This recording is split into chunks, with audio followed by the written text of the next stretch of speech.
আর গতকাল এসেছিলাম, ওদের নর্মাল ভাড়া ছিল 800 টাকা এসি ভাড়া, বাট আমার কাছে নিয়েছে 1200 টাকা গতকালকে আসার পথে। এবং ঈদের আগে যখন ঢাকার থেকে বাইরে যাচ্ছিলাম তখন বেশি ছিল, ওদিক থেকে স্বাভাবিক ছিল। এটা প্রত্যেক বছর হয়ে থাকে এইভাবে, ঈদের সময় এরকমই হয়। Which is the world-class cable brand? Walton Cables, নিরাপদ আগামী সংযোগ।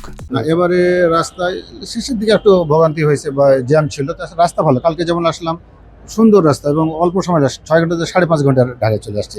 খুব ভালো লাগছে, একটা রাস্তা কোনো গ্যাঞ্জাম ছিল না এবং সুন্দর, এদের পরিচালনা ভালো, তারা খুব সেফলি গাড়ি চালায়। তেলের দাম পাওয়া যাচ্ছে না, এর জন্য যে মূল্য বৃদ্ধি করছে তা করেনি। জাস্ট এইমাত্র আমি রাইডে আসলাম, আমি বললো স্যার একটু বেশি দেন। কেন?